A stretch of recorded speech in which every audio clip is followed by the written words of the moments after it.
नमस्कार दोस्तों, स्वागत है आपका एक नई वीडियो में। और आज मेरे साथ छोटा टेकमैन भी है। हाय बोलो सबको। मैं आपको इंट्रोड्यूस करवाता हूँ इससे। ये मेरा बेटा है ईशान।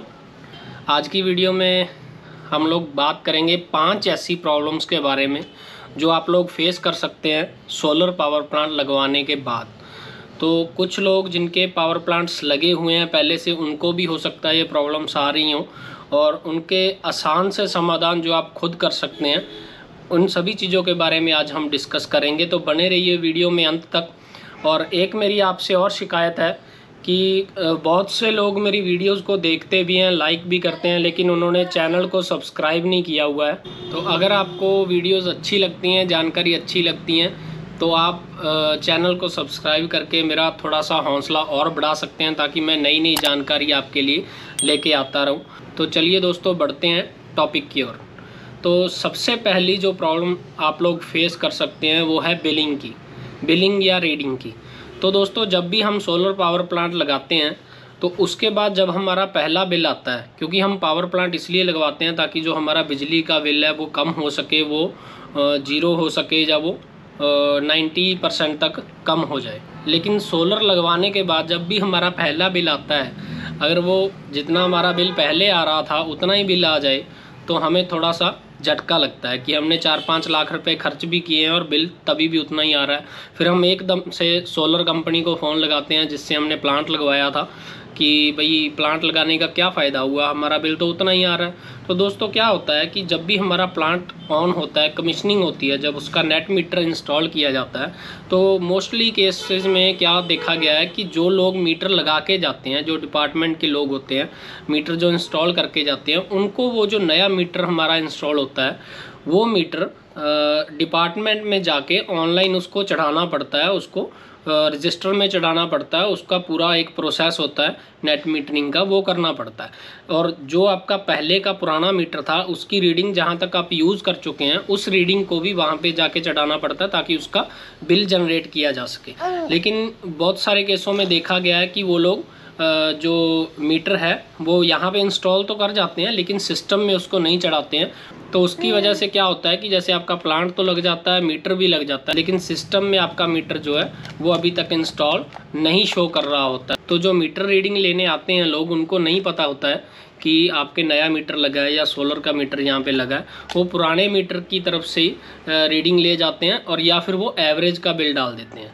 तो इसी वजह से जो समस्या आती है कि जो आपकी बिलिंग है वो गलत हो जाती है, पहली बिलिंग, और या फिर रीडिंग की जो मिसमैच हो जाती है रीडिंग, और उसकी वजह से आपको एक मोटा बिल आ जाता है सोलर लगवाने के बाद भी। तो इसीलिए ये चीज़ इंश्योर कर लें, जब भी आप प्लांट लगवाते हैं तो आप अपने सोलर वेंडर से कहें कि वो अपना जो मीटर आपका नया लगा हुआ है उसको डिपार्टमेंट में जाकर अभी की अभी साथ की साथ उसको सिस्टम में चढ़वा दें, ओके करवा दें। एक और भी समस्या जो है वो देखी गई है, जो हमारे पास लोगों ने रिपोर्ट किया और हमने उसका समाधान किया है, वो ये है कि जब भी हमारा प्लांट लग जाता है तो उसके बाद 2 मीटर होते हैं। एक बाई डायरेक्शनल मीटर होता है, एक चेक मीटर होता है। तो दोस्तों, कई बार जो हमारा बाई डायरेक्शनल मीटर और चेक मीटर है वो दोनों की लोकेशन जो है वो अलग अलग होती है। यानी कि बाई डायरेक्शनल मीटर कहीं पे और लगा होता है और चेक मीटर है वो कहीं पे और लगा होता है। तो उसकी वजह से जो जब वो रीडिंग लेने आते हैं डिपार्टमेंट के लोग, तो वो एक मीटर जो है वो स्किप हो जाता है, जिसकी वजह से प्रॉपर आपका बिल नहीं बन पाता है। तो जब रीडिंग प्रॉपर नहीं मिलती है तो वो लोग एवरेज का बिल जो है वो लगा के भेज देते हैं। तो इसका समाधान ये है कि जो बाई डायरेक्शनल मीटर है वो हमेशा डिपार्टमेंट के बॉक्स में या फिर डिपार्टमेंट के खंबे पे या कहीं पे लगा होता है। उस बक्से के ऊपर आप एक मार्कर से लिख सकते हैं कि जो ये एक सोलर मीटर है और इसका जो चेक मीटर है वो वहाँ पे लगा हुआ है। जो भी आपकी लोकेशन, आपके घर के बाहर लगा हुआ है या दूसरे खंबे पे लगा हुआ है या कहीं भी लगा हुआ, तो वो चीज़ आप वहाँ पे नोट कर सकते हैं, ताकि जब भी कोई रीडिंग लेने आता है तो उनको ये चीज़ पता लगे कि आपका दूसरा मीटर कहाँ पे लगा हुआ है। दोस्तों, नेक्स्ट जो प्रॉब्लम है वो है क्लीनिंग ऑफ पैनल्स की, यानी कि पैनल्स को साफ़ करने की। जब हम सोलर प्लांट लगवा लेते हैं तो उसके बाद जो हमारे पैनल्स हैं उनको हमें साफ़ करना पड़ता है, वीकली, मंथली या डेली। वो डिपेंड करता है कि आपका एरिया वहाँ पे कैसा है, वहाँ पे धूल मिट्टी कितनी उड़ती है, तो उसकी वजह से उसको साफ़ करना पड़ सकता है। लेकिन क्या होता है दोस्तों, जब भी हम प्लांट लगवाते हैं कई बार हम इस चीज़ पे ध्यान नहीं देते कि जब हम प्लांट हमारा लग जाएगा उसके बाद हम कैसे इसको साफ़ करेंगे, यानी कि पैनल्स के आसपास, आगे की तरफ, पीछे की तरफ हमें प्रॉपर उसकी जगह छोड़नी चाहिए। या आप किसी भी तरह का, जब आप जहाँ पे प्लांट लगवा रहे हैं वहाँ पे आपको ये पहले देख लेना चाहिए कि वहाँ पे पैनल्स पे प्रॉपर एक्सेस है या नहीं, उनको साफ़ करने के लिए हमने जगह छोड़ी है या नहीं। मोस्टली कस्टमर्स के साथ ऐसा हुआ है कि वो प्लांट लग जाता है, उसके बाद जब पैनल साफ़ करने की बारी आती है तब देखते हैं कि अब इस पर यहाँ पे पानी का प्रबंध नहीं है, या पानी कैसे पहुँचेगा, या हम लोग कैसे पहुँचेंगे, वहाँ पे वाइपर नहीं पहुँचता है।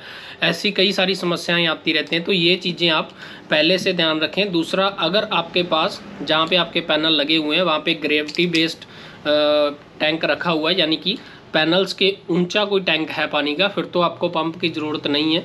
अगर आपके पैनल्स ऊंचे हैं, टैंक आपका नीचे है पानी का, तो आपको वहाँ पे एक छोटा सा पंप लगाना पड़ेगा, या फिर आप प्रेशर पंप भी बाज़ार से ख़रीद सकते हैं पैनल्स की वॉशिंग के लिए, जिससे आपको पैनल्स को साफ़ करने में थोड़ी आसानी हो जाएगी। दोस्तों, नेक्स्ट जो प्रॉब्लम है वो बर्ड्स की प्रॉब्लम है, यानी कि जो पक्षी आसमान में उड़ते हैं वो पैनल्स के ऊपर आके बैठ जाते हैं और फिर पैनल को गंदा करते हैं। जो मिट्टी होती है वो आसानी से साफ़ हो जाती है, लेकिन जहाँ पे पक्षी बैठते हैं तो वहाँ पे सफाई करनी थोड़ी मुश्किल हो जाती है, क्योंकि जो पैनल्स का सबसे ऊंचा सिरा होता है पक्षी वहाँ पे बैठते हैं। तो इसका सोल्यूशन है कि आप ऑनलाइन बर्ड स्पाइक्स मंगवा सकते हैं। कुछ इस तरह के प्लास्टिक के बने हुए होते हैं जिनको आप पैनल्स के ऊपर ईजिली खुद इंस्टॉल कर सकते हैं, जिससे क्या होगा कि वहाँ पे आकर पक्षी जो है वो नहीं बैठेंगे और आपके पैनल्स जो हैं वो गंदे नहीं होंगे। ये बहुत सारे कस्टमर्स की समस्या है, तो ये ऑनलाइन भी उपलब्ध है, या फिर आप यूट्यूब पे बहुत सारी वीडियोज़ हैं, इनको घर पे भी बना सकते हैं ईजिली। अगर आप ऐसा कर सकते हैं तो आप यूट्यूब पे कोई वीडियो देखकर वायर्स वगैरह के साथ इनको खुद भी बना सकते हैं और पैनल्स पे इंस्टॉल कर सकते हैं, जिस पे आपको थोड़ी सी हेल्प हो जाएगी कि पैनल जो है वो कम गंदे होंगे और सफाई करनी भी आसान होगी। दोस्तों, अगला जो इशू है वो उन लोगों के लिए है जिनके 3 फेस इन्वर्टर लगा हुआ है, यानी कि जिनके घर पे सोलर प्लांट जो है वो 3 फेस का प्लांट लगा हुआ है। तो वहाँ पे इशू क्या आता है दोस्तों, 3 फेस होते हैं R, Y, B। तो तीनों फेस जो हैं और एक चौथा न्यूट्रल की वायर होती है। तो जो तीनों फेस हैं R, Y, B, ये तीनों फेस आने ज़रूरी होते हैं इन्वर्टर को ऑन रखने के लिए। हमारे घर पे 3 फेस सप्लाई है, तो हमने अपने घर का जो लोड है वो 3 फेस में डिवाइड कर रखा होता है। तो मोस्टली घरों में 3 फेस पे चलने वाली तो कोई चीज़ होती नहीं है, सारी सिंगल फेस चीज़ें ही होती हैं। तो दोस्तों, क्या होता है, कई बार बाहर जब मेंटेनेंस करते हैं डिपार्टमेंट वाले, तो आपके 2 फेसेस को, यानी कि R और Y की जो वायर है उनको एक ही फेस पे डाल जाते हैं। यानी कि आपके घर पे लाइट तो तीनों फेसों में आएगी, आपका सारा सिस्टम भी चलेगा घर का, लेकिन जो 2 फेस हैं वो कॉमन हो जाएंगे, वो एक फेस आएगा। यानी कि तीनों फेस अलग अलग नहीं आएंगे। 240 वोल्ट आएगी, 440 वोल्ट नहीं आ पाएगी। फेस टू फेस वोल्टेज चाहिए होती है 440 वोल्ट 3 फेस जो इन्वर्टर है उसको काम करने के लिए। ये बहुत सारे केसेस में देखा गया है, लोगों की कंप्लेंट आती है कि हमारा जो प्लांट है वो बंद हो चुका है, उसको आप आके चेक करें।